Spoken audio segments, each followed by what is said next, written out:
오늘 본문을 보시면 마태복음 22장이죠. 천국 혼인잔치 이야기가 나옵니다.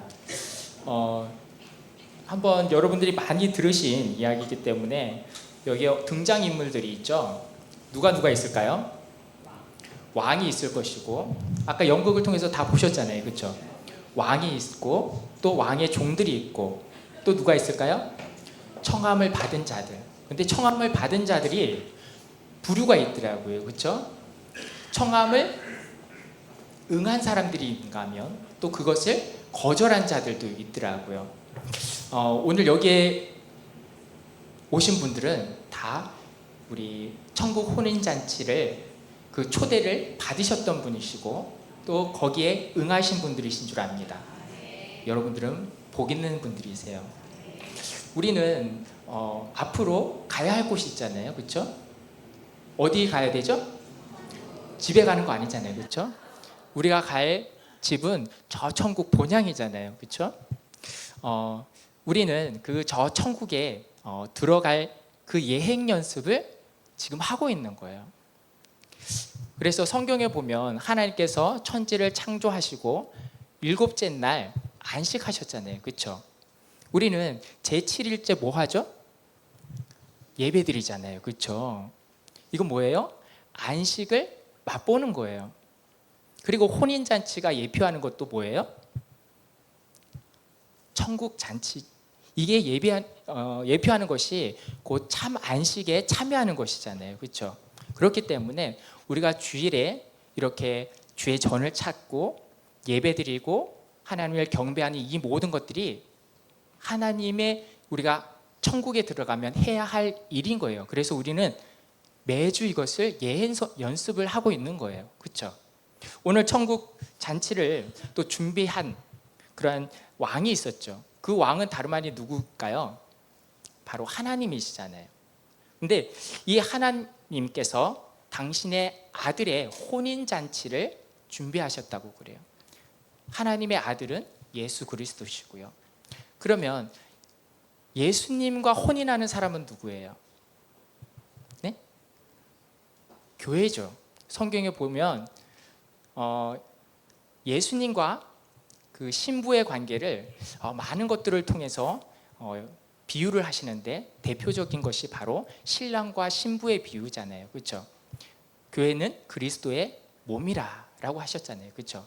또 신체에도 비유하시기 때문에 교회의 머리는 예수 그리스도시고 그 몸은 교회고, 우리 성도 한 사람 한 사람은 다 뭐예요? 그 몸의 지체, 일부분이라는 거예요, 그렇죠? 또 이것을 신랑 신부에 비유하기도 하죠.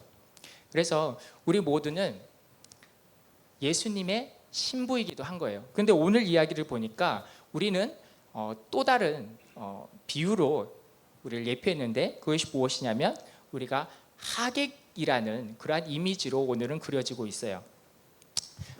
근데 이 하객들 중에는 초대를 응한 사람이 있는가 하면 그 초대를 거부한 사람도 있더라라는 거예요. 이 성경 본문을 보시면 협의적으로 좀 좁은 의미로 보자면 첫 번째 그 초대를 거부했던 것은 아브라함의 그 혈통이죠.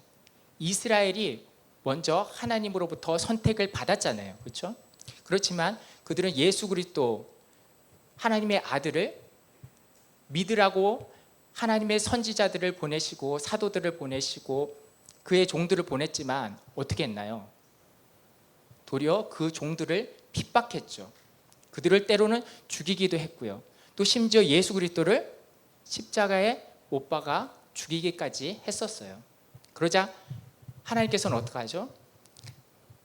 이방인들에게 그 복음을 전하게 만드시잖아요. 그래서 여기 성경에 보시면 그 종들을 다시 보내어서 길가, 9절에 보면 사거리와 길에 가서 사람을 만나는 대로 혼인잔치에 청하여 오라 명하죠.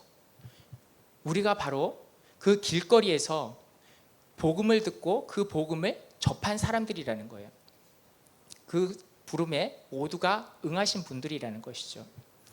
그래서 여러분들은 복 있는 거예요. 그런데 중요한 것은 오늘 연극을 보셔서도 아시겠지만 우리가 그 초대에 응했다고 해서 혼인잔치에 참여할 수 있었던가요? 그 혼인잔치에 들어갈 수 있었을까요? 그건 다는 아니잖아요. 그렇죠? 오늘 들어오실 때 혹시 다 이거 받으셨나요? 안 붙이신 분 손 들어보세요. 자, 수족을 묶어가지고요 밖에 가서 슬피 울며 이리를 갈게 만들어주세요. 네, 합당치 않은 사람들이 여기도 꽤 많이 들어오신 것 같네요. 그렇죠? 제가 옛날에 중국에서 어학 연수를 간 적이 있었어요. 근데 그 당시 이제 유학생 건물에서 마음 맞는 이렇게 남자 유학생들끼리 이게 모임을 가졌었거든요. 그런데 모임을 만들면 무슨 이름이 있어야 되잖아요. 클럽에 이름이 필요해가지고 공모를 했어요. 그래서 여러 이름이 올라왔는데 저도 하나 건의를 했어요. 뭐라고 했냐면 견우클럽 어떠냐. 우리 유학생들 다 보니까 여자 한 명 없고 남자들밖에 없는데 견우클럽 어떨까. 처음에는 다 반응들이 좋더라고요. 그거 괜찮다, 견우클럽. 그렇게 될 뻔했어요. 왜냐? 제가 뜻을 풀이해 줬거든요. 이 견우와 직녀할 때 그 견우가 아니었어요.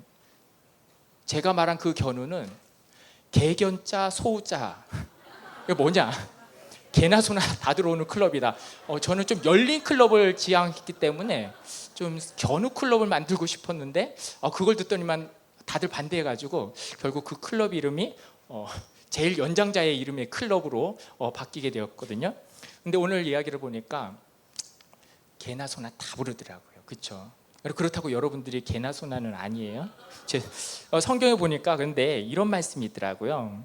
고린도전서 1장 26절부터 29절인데 제가 읽어드리도록 하겠습니다. 형제들아, 너희를 부르심을 보라. 육체를 따라 지혜 있는 자가 많지 아니하며 능한 자가 많지 아니하며 문벌 좋은 자가 많지 아니하도다 라고 성경 기록되어 있는데요.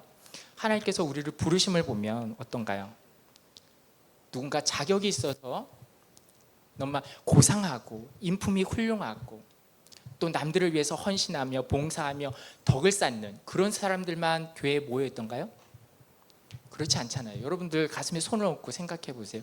그럼 나 아닌데. 그렇죠?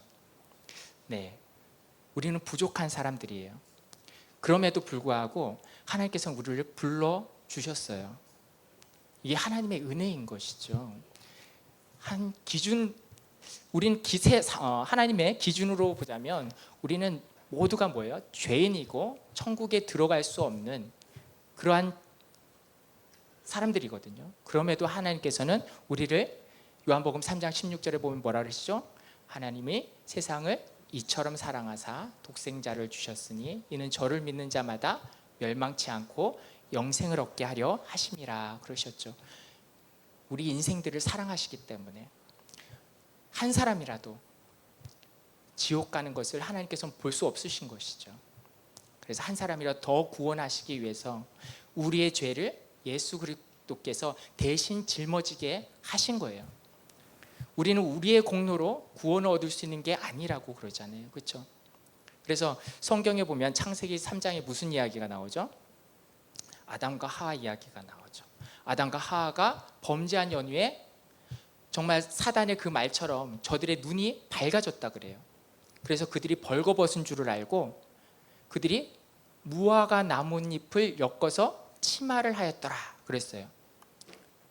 우리도 아담과 하와 같은 그런 존재라는 거예요. 우리의 힘과 지혜와 능력으로 아무리 우리의 허물을 덮으려고 해도 덮을 수가 있던가요? 불가하잖아요. 그렇죠? 그래서 성경에 보시면 이런 말씀이 있어요. 이사야서 64장 6절을 한번 보시도록 하겠습니다. 읽겠습니다. 대저 우리는 다 부정한 자 같아서 우리의 의는 다 더러운 옷 같으며 우리는 다 쇠폐함이 잎사귀 같으므로 우리의 죄악이 바람같이 가느니라. 그렇죠? 이거 지금 무슨 얘기하고 있는 거예요? 지금 아담과 하와 얘기하는 거잖아요. 무화과 나무 잎 그 옷이 뭐라는 거예요? 쇠폐하는 잎사귀와 같다 그러죠. 아무리 우리가 깨끗한 이 옷을 겉옷을 걸치는 것 같다 할지라도 하나님 보시기엔 그 옷은 어떤 옷일까요? 부정한 옷이라는 거예요. 더러운 옷이라는 것이죠. 예를 들어 볼까요? 여러분들이 상견례 자리가 있다고 한번 생각해 보세요. 상견례 자리면 어떤 자리인가요? 굉장히 중요한 자리잖아요. 그렇죠? 그러면 최대한 어때요? 내가 예의를 갖춰야 하는 자리잖아요. 상대방의 부모를 뵙는 자리인데, 근데 자기 딴에는 나름대로 최선의 예의를 차린다고 했어요. 근데 그 복장이 어제 산 청바지에 그리고 깨끗이 빤 나이키 신발에, 그렇죠? 위에는 남방, 자기가 가지고 있는 것 중에 제일 비싼 남방을 입고 그 상견례 자리에 갔다 그래봐요. 자기 딴에는 최상으로 갖춘 거예요. 하지만 상대방 부모님의 입장에서는 어떻게 보실까요? 상대방 입장에서는 이 사람을 상당히 무례하게 볼 수도 있다는 사실이죠. 그렇죠? 하나님 보시기에도 마찬가지라는 거예요. 우리는 우리 자신의 의로 내가 할 수 있는 모든 것을 했다고 생각하지만 하나님의 기준에 보았을 때는 한참 못 미치는 것이죠. 그것 가지고 우리가 어떻게 천국에 갈 수 있겠냐는 거예요. 불가하다는 것이죠. 그래서 우리가 입어야 할 옷은 무엇이냐? 하나님께서 주시는 그 거룩한 옷이라는 거예요. 오늘 저도 이 본문을 보면서 준비하면서 알게 된 사실이 무엇이냐면, 혼인잔치에 이스라엘 사람들은요, 혼인잔치에 참여할 때요, 예복을 자신이 준비하는 것이 아니라고 그러더라고요. 이 혼인잔치를 주최하는 곳에서, 주최 측에서 하객들에게 예복을 준비한대요. 하객들을 위해서. 오늘 중고등부에서 혼인잔치를 위해서 예복을 준비했어요. 여러분들 다 입고 계시죠? 예, 여러분들 우리가 다 준비해 놓은 겁니다. 예, 이 혼인잔치를 주최하는 분께서 주시는 그 옷을 입어야만 그 혼인잔치에 참여할 수 있다는 거예요. 우리가 진짜 천국 잔치에 참여하기 위해서도 마찬가지라는 거예요. 하나님께서 주시는 그 옷, 창세기 3장의 비유로 보자면 어떤 옷이에요? 가죽 옷이죠. 그렇죠? 무화과 나무 잎은 어때요? 시간이 지나면 시들죠. 말라요. 부서져요. 우리가 또다시 무화과 나무 잎을 엮는다 그래도 똑같아요. 어쩔 수 없어요. 그렇지만 하나님께서는 이러한 우리를 긍휼히 여겨주셔서 가죽 옷을 지어 입히시잖아요. 그렇죠? 그 가죽 옷의 주인공은 누굴까요? 예수잖아요. 예수님. 그렇죠? 그래서 신약에 보시면 세례 요한이 세례를 베풀 때 예수님께서 나오실 때 세례 요한이 했던 말이 있어요. 예수님을 가리켜 뭐라 그러죠? 보라, 세상 죄를 지고 가는 하나님의 어린 양이로다. 그 가죽 옷의 주인공은 바로 어린 양이었다라는 거예요. 그 어린 양이 그 가죽을 주기 위해서는 어떻게 했었어야 될까요? 피를 흘려야죠. 희생이 필요했던 거예요. 우리의 허물을 덮어주시기 위해서 예수님께서 대신 십자가에 달려 돌아가셨다라는 것이죠. 그것을 예표로서 창세기 3장에서 모형으로 주신 거예요. 그래서 우리가 지금 다 예복을 입고 있는데 이 예복은 다름 아닌 무슨 옷이에요? 그리스도의 옷을 저와 여러분들이 다 입고 계신 거예요. 근데 이상하죠? 근데 혼인잔치에 참석한 사람들 가운데 왜 예복을 입지 못한 사람이 왜 있을까요? 혹시 예복이 부족했던 걸까요? 그럴 수도 있잖아요. 그렇죠? 개나 소나 다 불렀으니까. 사람들이 워낙 많이 몰려들었으니까. 그럴 수도 있잖아요. 그렇죠? 근데 그런 염려는 안 하셔도 돼요. 천국은 선착순이 아니더라고요. 요한복음 14장에 보면 이런 말씀이 있어요. 내가 너희를 위하여 처소를 예비하러 가노니 내가 가서 너희를 위하여 처소를 예비하면 내가 다시 와서 너희를 내게로 영접하여 나 있는 곳에 너희도 있게 하리라. 너희는 근심하고 염려하지 말라. 내 아버지 집에 거할 곳이 많도다. 그렇죠. 이미 예비해 두신 처소가 넉넉하다는 거예요. 그렇기 때문에 모든 하객들을 수용하고도 남는다라는 것이에요. 그래서 걱정할 필요가 없어요. 예복은 충분히 준비되어 있다라는 거예요. 우리는 예수 그리스도를 믿음으로 말미암아서 그리스도로 옷을 입게 되는데, 근데 왜 어떤 그 중에 한 사람은 예복을 입지 못한 상태가 된 걸까요?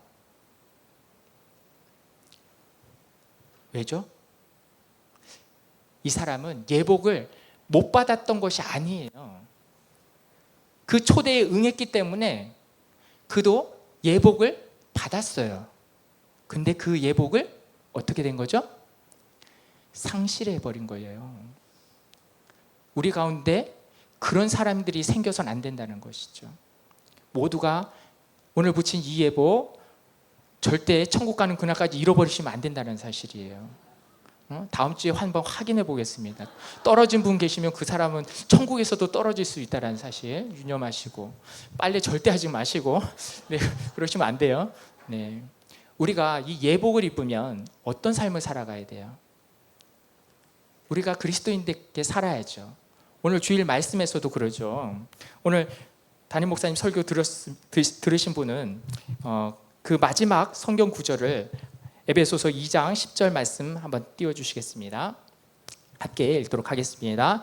우리는 그의 만드신 바라 그리스도 예수 안에서 선한 일을 위하여 지으심을 받은 자니 이 일은 하나님이 전에 예비하사 우리로 그 가운데서 행하게 하려 하심이니라. 그렇죠. 우리가 그리스도로 옷을 입었음에도 불구하고 우리는 그리스도인의 삶을 살지 않았기 때문에 이 그리스도의 옷을 다시금 상실해 버린 거예요. 마태복음 25장에 보면 달란트 비유가 나오잖아요. 그렇죠? 5달란트, 2달란트, 1달란트 받았던 이들의 그 이야기가 나오는데, 1달란트 받았던 자는 어때요? 게으르고 악하죠? 그랬더니 어때요? 그에게 주었던 달란트를 다시 회수하죠. 무릇 있는 자는 받아 넉넉하게 되지만 없는 자는 그 있는 것까지 빼앗기는 것이 하나님의 뜻이에요. 여러분들에게 이미 천국 옷은 다 제공되었어요. 그렇지만 여러분들이 그에 합당한 삶을 살지 않으면 하나님께서 얼마든지 그 옷을 거두어 갈 수 있다는 사실을 우리는 절대 잊어서는 안 돼요. 내가 한번 이 옷을 받았으니까, 그리스도의 옷을 받았으니까 나는 결코 구원을 놓치지 않을 거야.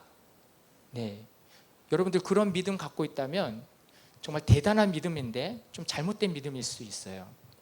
우리는 이 옷을 잃어버릴 수도 있어요. 이 옷을 여러분들이 잘 간수하셔야 돼요. 주님 오시는 그날까지 이 옷을 간수하고 계셔야 된다는 거예요. 우리는 성경에서 보면 예수님의 거룩한 신부예요. 거룩한 신부가 세상과 벗해서 세상 사람들과 똑같이 살면서 자기 자신을 더럽힌다고 생각해 보세요. 순결을 잃었어요. 신부가 순결을 잃으면 레위기 율법이 어떻게 되는지 아세요? 돌로 맞아 죽습니다. 그래서 마리아의 남편이 요셉이 마리아가 임신한 것을 보고는 가만히 끊고자 했다 그러잖아요. 그렇죠? 마리아가 해가 될까 봐 그런 거예요. 우리는 그리스도의 신부라는 사실을 잊어서는 안 돼요. 우리가 이 정절, 우리의 이 순결함을, 이 거룩함을 잃어버리는 순간 우리는 그 예복을 잃어버린 것과 또 마찬가지예요. 우리는 천국을 상실할 수도 있어요. 그러면 우리가 어떻게 살아야 될까요? 에베소서 2장 10절의 말씀처럼 우리는 그리스도인답게 주님이 오신 그날까지 우리의 순결함을, 우리의 정절을 지키며 거룩한 삶을 살아야 될 줄 믿습니다. 그랬을 때 비로소 우리는 저 천국을 상속받을 수 있게 된다는 사실이죠. 우리는 이 말씀, 마태복음 22장의 그 말씀을 이미 읽었죠. 왜 주셨을까요? 본보기로 삼으라고. 너희는 나중에 주님이 오실 때 이런 실수를 범하지 말라고 하나님께서 기록해 두신 거예요. 저나 여러분이나 이 말씀을 신비에 잘 새기시고 내가 이미 그리스도의 옷을 받았다고 안심하지 마세요. 그래서 사도 바울이 그러잖아요. 내가 두렵고 떨림으로 구원을 얻겠다라는 그런 성경의 표현이 있잖아요. 그런 것처럼 우리도 남은 그 시간, 주님이 오시는 그때까지 우리의 다름질을 멈추지 마시고 끝까지 우리의 믿음의 경주를 완주하셔서 저 천국을 상속받는 그런 복된 여러분들 될 수 있었으면 좋겠습니다. 자, 여러분들 여기에 초대에 응해 주신 거 정말 감사하고요. 여러분들 복 받으신 거예요. 그렇죠? 근데요, 더 복을 받는 분은 어떤 분인지 아시죠? 자, 성경을 보시면 마태복음 22장 우리 14절을 보면 청함을 받은 자는 많되 택함을 받은 자는 적다라고 그러죠. 그렇죠? 여러분들 다 청함 받고 이 자리를 메우셨지만 안타깝게도 추첨을 통해서 택함을 받는 자는 그리 많지 않다. 안타깝습니다. 바라기는 저 천국에는 모두가 정말 택함 받아서 한 사람도 빠짐없이 하나님이 예비해 두신 그 상급과 처소를 상속받았으면 좋겠어요. 근데 안타깝게도 중고등부는 예산이 부족하기 때문에 다 돌아가지 못하네요. 그 점은 좀 양해해 주시길 바라고요. 자, 우리 잠깐 기도하시고 우리 남은 순서 진행하도록 하겠습니다. 바라기는 우리 모두가 천국 혼인잔치에 모두 응함으로 통해서 이 자리에 오신 줄 압니다. 그런데 우리에게 주어진 그리스도의 옷이 우리가 세상과 벗한 삶으로 인해서 상실되어서 정말 바깥 어두운 곳에 쫓겨나 슬피 울며 이를 가는 그러한 인생이 되지 않게 해달라고, 우리가 예수 그리스도를 믿음으로 말미암아 우리에게 주어진 그리스도의 옷이 주님 오시는 그날까지 깨끗하고 빛나는 그러한 순결한 예복으로서 우리에게 입혀져 있을 수 있도록 우리가 결단하며 다짐하는 그러한 기도를 하나님 앞에 드렸으면 좋겠습니다. 우리 함께 잠깐 기도하도록 하겠습니다.